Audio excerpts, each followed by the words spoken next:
Aló, esto es Real Biopolítica, soy Iván Noré y recuerda, la verdad está a la vista.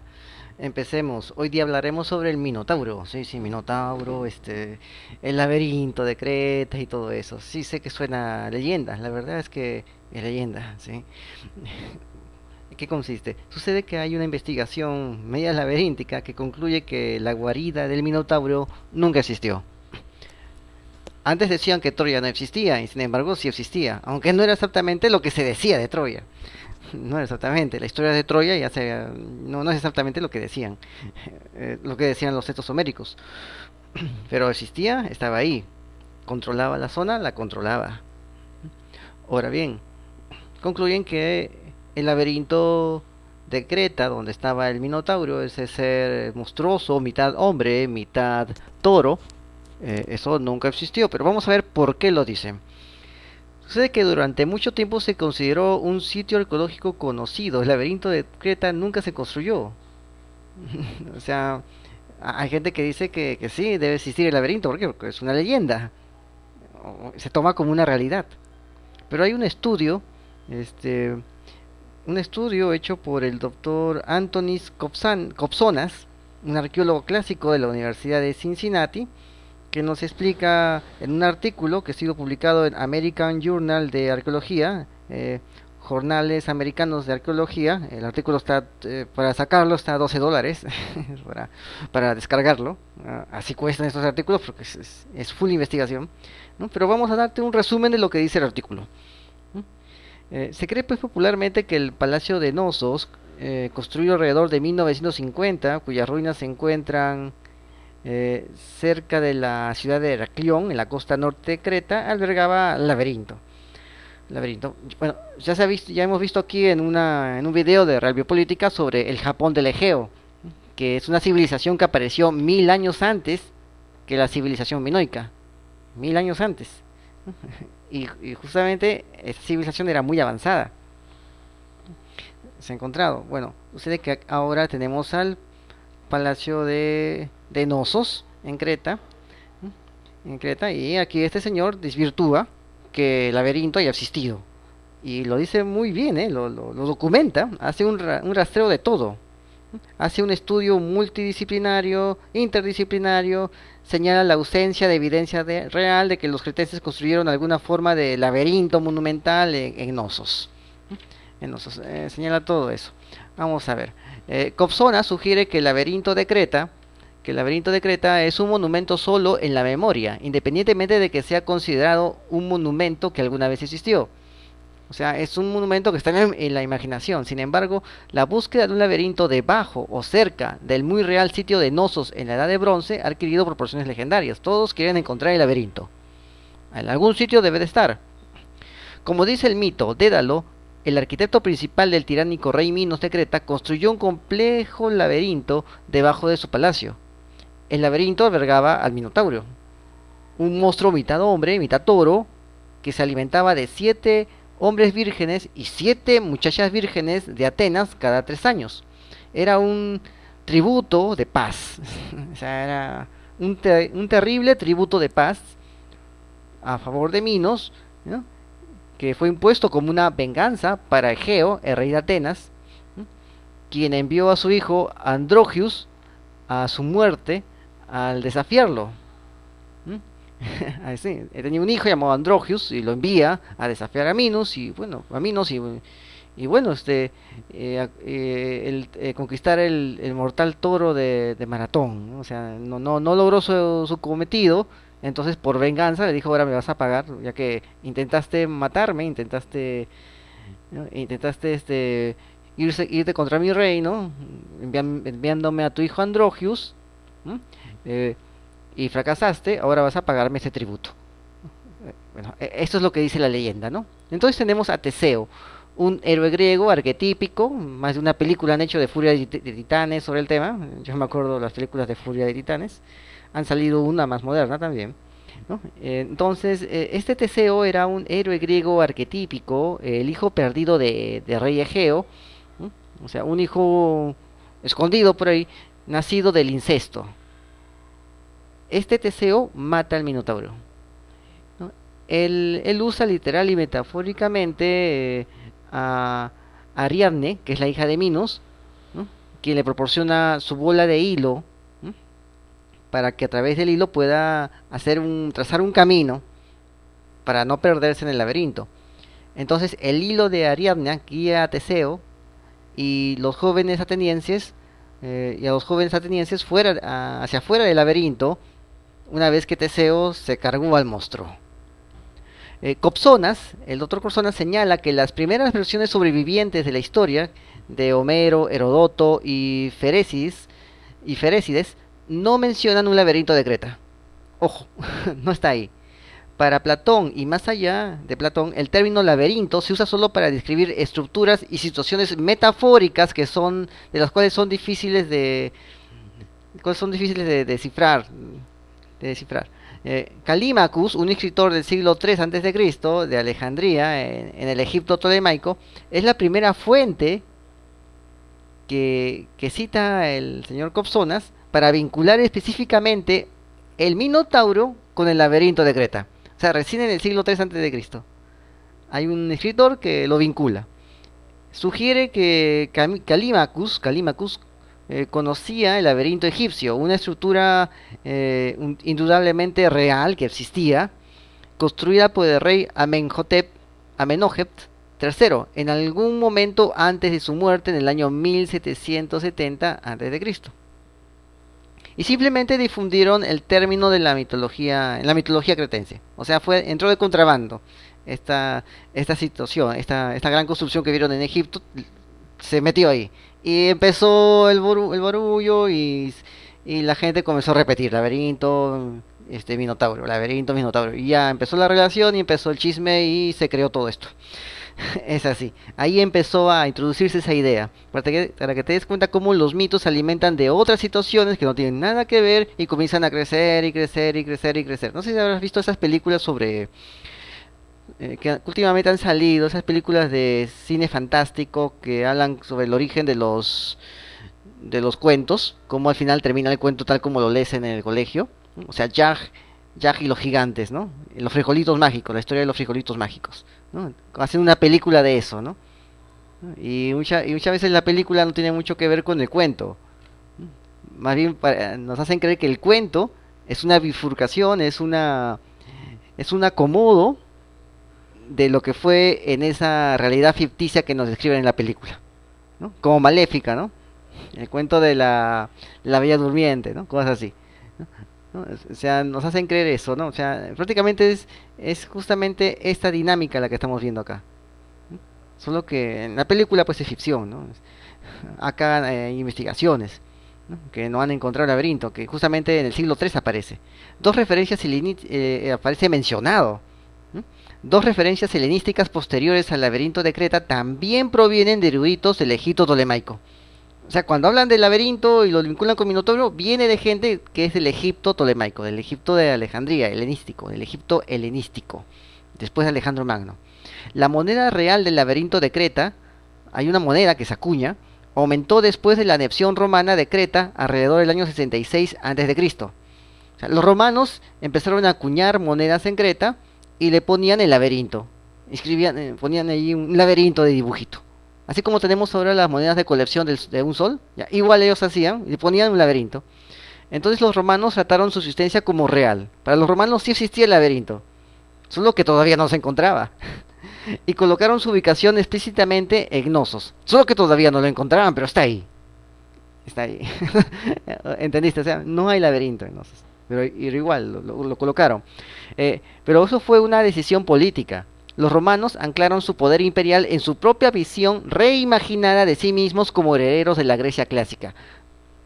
¿Recuerda lo de Troya? Ya hemos visto acá un anterior video sobre Troya, sobre los verdaderos troyanos, que aparecen en una aldea llamada Atene, o Tena, en el Peloponeso, que es un pueblo sometido a Atenas, a pueblos dóricos, a metrópolis, a polis, ¿no? O sea, no era exactamente una polis, ¿no? Pero sí era considerable su extensión, a comparación de ese tiempo. Y ahí los prisioneros de Troya fundaron un pueblo, según la leyenda, porque Melenao les dio autorización para que armen ahí su pueblo. O sea, los verdaderos troyanos están ahí, si es que en verdad esa leyenda es cierta. ¿Mm? Es así. Además, ¿por qué dirían lo contrario? ¿Por qué dirían lo contrario? ¿No? Ese pueblo estaba sometido después a Corinto, creo. Era uno de los tantos pueblos sometidos por Corinto. ¿No? Bueno, entonces los romanos decían que ellos provenían de Atenas y ahí venían, perdón, provenían de Troya por Eneas, por por Eneas que se casa con una princesa, viaja, llega a Italia, tiene todo un viacrucis ahí, se casa con una princesa y de ahí nacen los albinos, la gente de Alba, de ahí viene la gente de Alba, viene la gente de Roma y ahí viene Roma, listo. O sea, era una cuestión política, siempre ha sido una cuestión política. ¿Mm? Entonces los romanos anclaron su poder en eso, como herederos de la Grecia, o sea, se reinventaron, los romanos se reinventan. ¿Mm? O sea, mucho se redefine, se define de nuevo, se da otra forma de lo que en realidad no es. Entonces también fueron grandes comercializadores de turismo cultural. O sea, no solamente era político, también era negocio. Era turismo cultural para sitios mitológicos griegos, ya sea un laberinto o una Troya escondida. También decían que Troya existía, pero está ahí, dice, ¿no? Solo que todavía no la encuentran, ¿no? Bueno, encontraron Troya, ¿no? Pero los romanos nunca la encontraron. Y tampoco nunca encontraron el laberinto. O sea, no les interesaba si existía o no existía. Lo que les interesaba era tener una motivación, una legitimidad política y también hacer un negocio con eso. Que esté o que no esté, eso no les importaba. Entonces tenemos aquí a los segundos sofistas, miembros de un movimiento literario que alcanzó su punto máximo alrededor del año 230 antes de la era cristiana. ¿No? Esos son los segundos sofistas. 230 de la era cristiana. Vieron al Minotauro como una metáfora de la corrupción natural del tirano Minos. O sea, ya lo vieron como algo metafórico, una cuestión alegórica. Copsonas, en su propio trabajo de detective laberíntico, revela cómo la idea de un laberinto cretense se revigorizó progresivamente durante los primeros periodos que siguieron, que fueron los periodos romano, bizantino, renacentista y victoriano. O sea, esta idea comenzó a adquirir más punch, más fuerza. El proceso fue continuado por helenistas y anticuarios del siglo XX, completando, dice, su metamorfosis de memoria abstracta a un monumento físico. O sea, ya llegó a tanto que la gente estaba tan seguro de que eso estaba ahí, solo que todavía no lo encontraban. O sea, esa es la cuestión, ¿no? Está ahí, solo que no lo ves. Esa gente es así, solo que tú no te das cuenta. Este monumento está ahí, solo que tú todavía no lo ves. Todavía no lo vemos. ¿Entiendes, no? Ellos son así, son unos tales por cuales, solo que tú todavía no te das cuenta, ¿no? O sea, así es como se forma la idea, el imaginario colectivo. La transición de la historia a la supuesta realidad adquirió importancia nacional en el siglo XIX, cuando Grecia, que surgió del colapso del Imperio Otomano, necesitaba una identidad nacional basada en valores occidentales. Entonces usaron el laberinto de Creta como un monumento real, una reinterpretación de una cultura minoica de la Edad de Bronce que de otra manera era poco conocida. O sea, se usó para estas cosas, de forma política, y también para hacer negocios. Copsona señala que hasta el siglo V a.C., durante el periodo clásico, cuando partes de la gran estructura del palacio minoico real pueden haber sido muy evidentes para los lugareños, no se mencionó un laberinto. Copsona escribe: los clasicistas y los prehistóricos comenzaron a involucrarse sistemáticamente con la memoria social o colectiva solo después del cambio de milenio actual, y normalmente se centran en monumentos que están anclados espacialmente.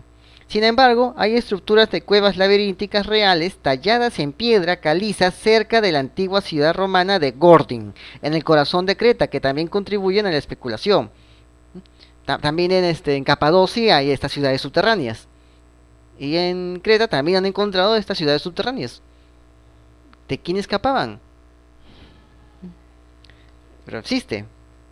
El mismo doctor Copsonas, en su investigación en la American Journal, lo dice que hay estas ciudades subterráneas.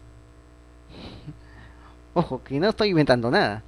El historiador bizantino Nicéforos Grégoras, que vivió entre los años 1295 y 1360, en su colección de 37 volúmenes conocidas como las Historias Romanas, reflexiona sobre la visita de un antiguo estudiante, Agatángelos, quien pues le dijo que el laberinto es un vasto hecho por el hombre. Es un coloso hecho por el hombre, una construcción colosa hecha por el hombre, una cueva.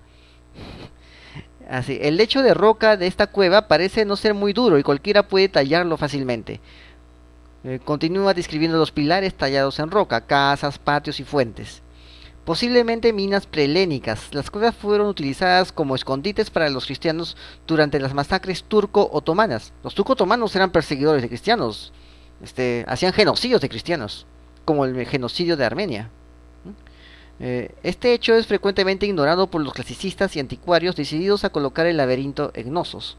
En 1878, el periodista estadounidense William James Stillman, entonces cónsul estadounidense en Creta, visitó Knossos, donde había sido parcialmente excavado por el anticuario cretense Minos, también se llama Minos Calocairinos.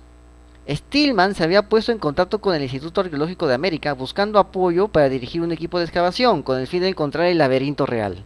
O sea, verdadero laberinto. Las figuras del laberinto en las monedas de Knossos y los sellos encontrados en el sitio aumentaron su celo por ubicarlo en el sitio.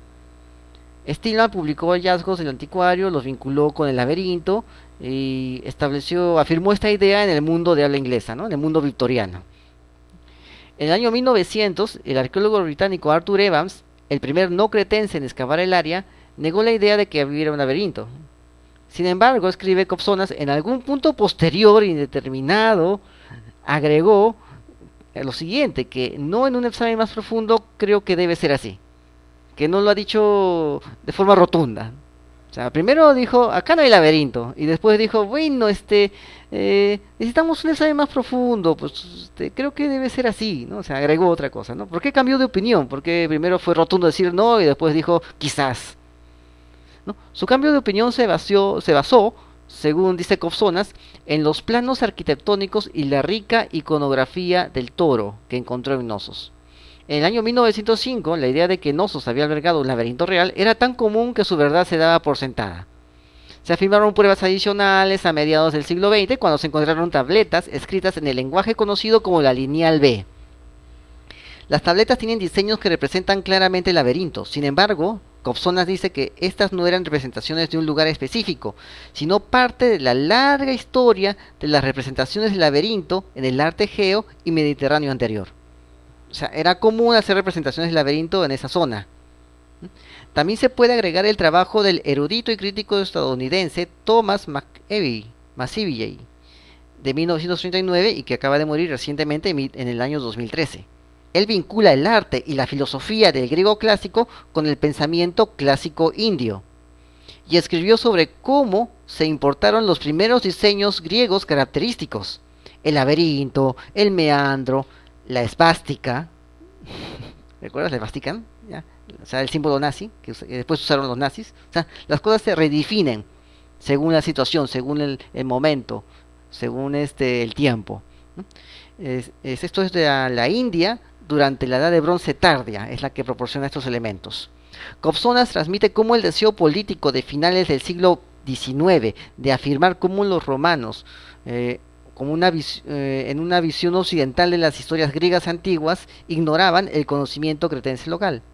Es importante su revelación de cómo el Renacimiento y más tarde los helenistas y anticuarios victorianos desestimaron en gran medida o despreciaron a los expertos cretenses, que posiblemente tenían una comprensión más precisa del concepto de laberinto en el pensamiento minoico. ¿No? O sea, dijeron, o sea, los mismos cretenses, eruditos cretenses, decían, es un símbolo nada más, siempre tenemos esos símbolos, siempre lo hacemos. Ellos decían, no, es que se debe desistir, ¿no? Se empecinaban en que no era un símbolo, ¿no? Los extranjeros, ¿no? Se empecinaban, los eruditos extranjeros, se empecinaban que no era un símbolo, sino que se debía existir, ¿no? Cuando estalló la primera rebelión cretense contra el dominio veneciano en el año 1360, las cuevas laberínticas de Gortin fueron vistas como refugios seguros y simbólicos de la resistencia cretense. Poco a poco, la noción del laberinto de Creta, impenetrable como depósito de la sabiduría antigua y un bastón contra la expansión otomana, se afianzó en una psique europea modernizadora. Al final, sin embargo, pues no hay evidencia concluyente de que haya existido un laberinto, mucho menos el temible híbrido de toro en Knossos. Kobzonas deje una descripción detallada de cómo las ansiedades, los valores y la política occidentales, combinados con una identidad nacional griega recién creada en la batalla contra el imperialismo otomano, puedan haber dado a luz un monumento que vive solo en la imaginación de la gente. Sin embargo, a pesar de que nunca existió, el laberinto de Creta sin duda mantendrá un papel como un lugar de miedo y de temor, asombro e iluminación, como una referencia en la cultura popular desde Disney hasta Coca-Cola, con el Minotauro y su guarida. Sí, espero que te haya gustado. Como puedes ver, muchas veces las situaciones, las realidades que te pintan del ayer no son ni siquiera las del ayer, ni siquiera han existido ayer, ni siquiera han existido hoy. Es así como se pueden crear imaginarios. La historia del Perú está llena de puros imaginarios. Es más, ahorita se está creando otro imaginario. Congreso obstruccionista, dicen. Se crean imaginarios. La gente reacciona mal cuando le dices es un imaginario. Reacciona muy mal. Y así el imaginario se afianza. Bueno, eso es todo. Esto es Real Biopolítica. Soy su anfitrión Iván Oré. Y recuerden, la verdad está a la vista. O quizás no se necesita desenterrar, sino que no hay nada abajo. O quizás haya algo. Bueno, en este caso, no hay nada abajo. Saludos.